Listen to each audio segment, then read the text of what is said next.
Olá para você, eu sou Mariana, sou terapeuta em leitura corporal e coach emocional.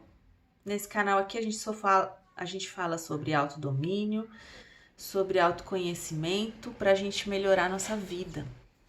E eu tô falando agora nesses vídeos, no vídeo passado eu comecei a falar sobre o que são traços de caráter, porque o conhecimento sobre traços de caráter pode melhorar sim a nossa vida. Então, vamos hoje, nesse vídeo aqui, eu quero começar a falar sobre quais são os traços de caráter, definindo o traço de caráter esquizoide. Então, vamos pensar assim. O traço de caráter esquizoide, ele se forma na gestação, quando a criança começa a ser gerada. Nesse momento, o que acontece? Existe uma primeira mensagem que a gente recebe do mundo e da nossa mãe. Se a gente é bem-vindo ou se a gente não é bem-vindo. Então isso define se a pessoa vai ser esquizoide ou não, porque algumas pessoas vão receber esse acolhimento, essa informação, porque essa informação ela é transmitida através de uma sensação, né, pro nenê. A mãe vai transmitir isso através de como aquele útero vai receber aquele nenê, se ele vai estar flexível, relaxado, se ele vai estar acolhedor, e o nenê interpreta essa informação como a mensagem de bem-vindo. Agora, se o útero está contraído, se ele está com pouco líquido, se ele está frio, se ele está duro, o nenê estranha aquele ambiente e entende isso como uma informação de que ele não é bem-vindo. Quando o nenê encontra essa dor, a dor de que ele não é bem-vindo, ele conhece a dor da rejeição. E aquilo que a gente falou, o nenê ele não consegue entender o que é rejeição e ele não tem estrutura emocional para elaborar a rejeição. Você imagina só, o nenê está totalmente aberto, né, um ser sensível, recebendo essa informação dura de rejeição. Soma-se a isso a mielinização, tá acontecendo a mielinização nesse momento na região da cabeça. A mielinização ela começa do topo da cabeça e vai até o fim da coluna. A mielinização que a gente falou é como se fosse a formação da coluna e das sensações que toda a coluna vai dar para o corpo todo. Então, as sensações da cabeça estão sendo mielinizadas naquele momento. Então, o nenê recebe aquela informação e ele tem a cabeça como o ambiente que ele sente. Energeticamente, ele está sendo moldado para a seguinte coisa, uma contenção. Existe uma contenção energética nele, porque as portas não estão abertas, entendeu? Não existe alguém de braços abertos recebendo ele. Não existe um mundo confortável e espaçoso para ele existir. Muito pelo contrário, existe uma mensagem de você não é bem-vindo. Então essa mensagem molda nele energeticamente, né? E na mielinização, a informação de que eu me contenho, eu não devo existir, então eu tô contido. E quando eu tô contido, o nenê vai para a cabeça por causa da mielinização. Ele começa a ter o mundo mental como um mundo que ele está acostumado a viver. Ele se acostuma a existir nesse ambiente mental. Por que o nenê recebe essa informação? O que pode estar acontecendo? Às vezes, a questão ela é realmente literal. Às vezes, a mãe não quer ter um nenê naquele momento ou até pensa em tirar o nenê, então a informação ela é passada literalmente. Mas, às vezes, são as condições da vida da mãe, as condições do ambiente, coisas que estão acontecendo. Então, a mãe ela pode estar preocupada com questões financeiras, a mãe pode estar preocupada com a própria gravidez. A mãe pode estar num momento difícil de relacionamento. A mãe pode ter muitos filhos para criar e se preocupar. A mãe pode estar passando por um problema de saúde, pode estar doente. A mãe pode passar por uma situação traumática. A mãe pode passar por uma questão social, financeira, a gente não sabe. Mas todos esses problemas que que não são literais da informação de que a criança não é bem-vinda, porque às vezes a mãe sim está feliz de estar grávida, mas por estar com esses problemas secundários, a informação que chega, porque a mãe acaba ficando com o corpo tenso, com o corpo rígido, preocupada, não consegue relaxar para aquela gravidez, então a informação é passada para o nenê de que aquele ambiente não é muito acolhedor para ele. E ele desenvolve então o traço de caráter esquizoide. Quando a gente pensa no esquizoide, então ele é uma pessoa que aprendeu a contenção. Ele vai ser uma pessoa muito mais introspectiva de personalidade, né? Vai ser uma pessoa que tem uma tendência uma expressão monótona. Como ele existe muito mais dentro do que fora, no mundo ele se expressa contido, ele se expressa monótono. Então isso vai aparecer nas emoções, no corpo, isso vai aparecer na forma como se veste, uma tendência a usar roupas pretas, uma tendência à melancolia, uma tendência a estados depressivos, tudo isso que remete a interiorizar-se, né? Essa energia que cai para dentro. Então, na dor, o esquizoide pode ter todas essas características, uma coisa mais para baixo, mais deprimida, uma dificuldade de relacionamento. Na dor, o esquizoide reconhece e fica repetindo através da sua própria interpretação nas relações de trabalho, nas relações interpessoais, a mensagem de que ele não é bem-vindo. E essa mensagem, ela é naturalmente, energeticamente depressiva, né? Então essa é uma característica desse traço. Mentalmente, qual é a característica do esquizoide? Ele tem uma tendência a se refugiar no mundo mental, por tudo que a gente falou aqui.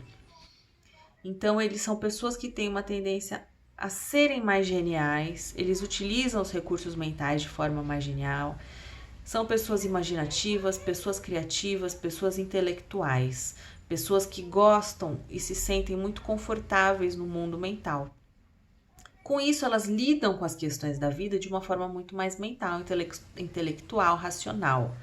Acabam não sendo pessoas muito emotivas, não são pessoas expansivas emocionalmente, mas isso não significa que são pessoas frias. O esquizoide é uma pessoa muito profunda emocionalmente, pela dor que ele conhece, ele acaba...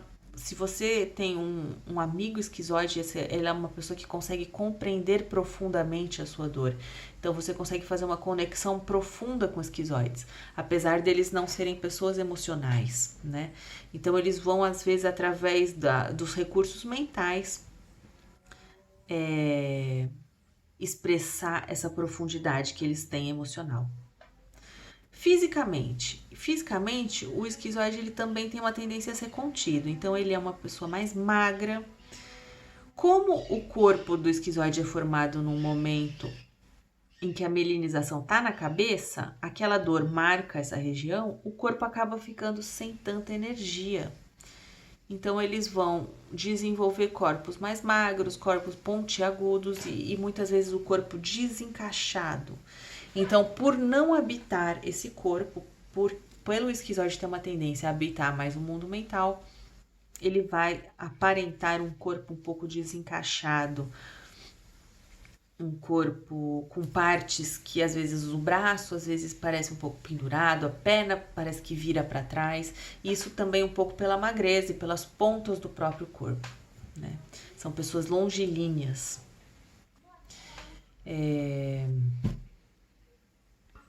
O recurso do esquizoide. O esquizoide, quando ele está no recurso, ele está utilizando as suas faculdades mentais.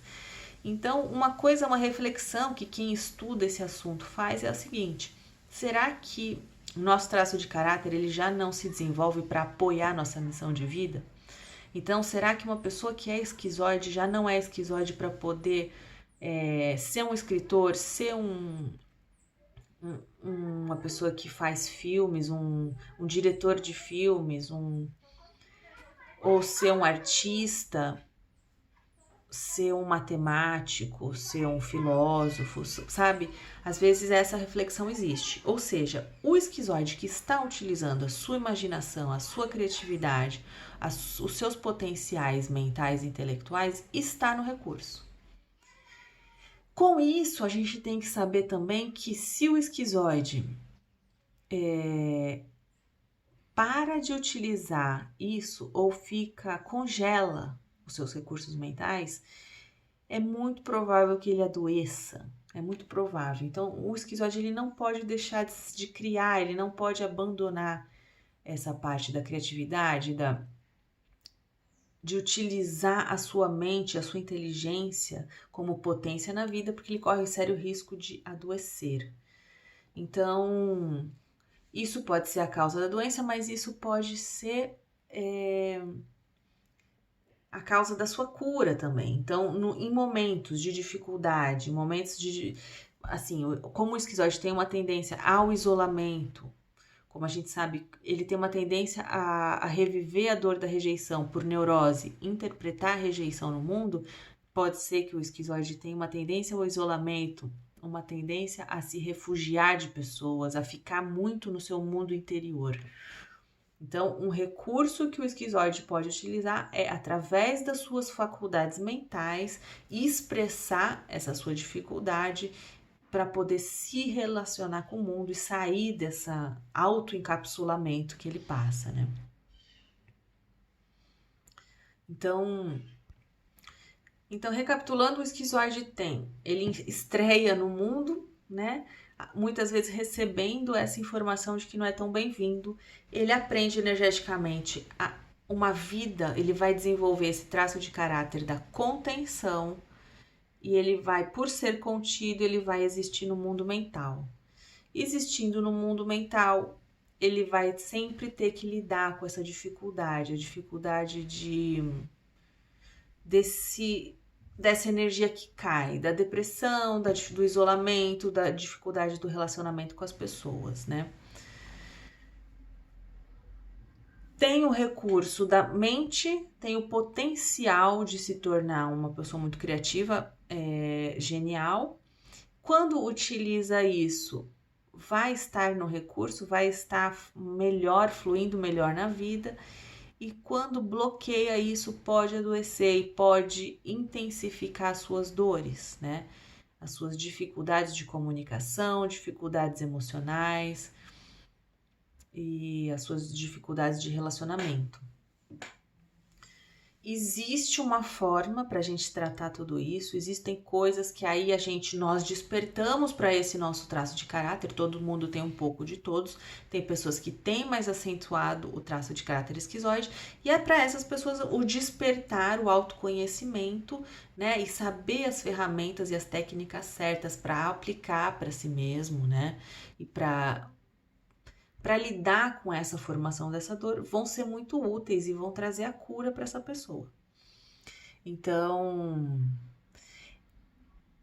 eu tenho, quando a gente faz a leitura corporal no meu atendimento, eu passo para a pessoa uma forma dela lidar, dela tratar com isso. Existe todo um processo de uma conduta, uma prática disciplinada a longo prazo, médio e longo prazo, não é uma coisa que vai acontecer imediatamente. Mas existe sim coisas que podemos fazer, né, depois que a gente acorda, mas só o fato da gente já estar acordado para nosso traço, a gente pode começar a cuidar desse traço. Se você tiver interesse em saber mais ferramentas de como cuidar desse traço, eu tenho informações sobre atendimentos de leitura corporal aqui na descrição.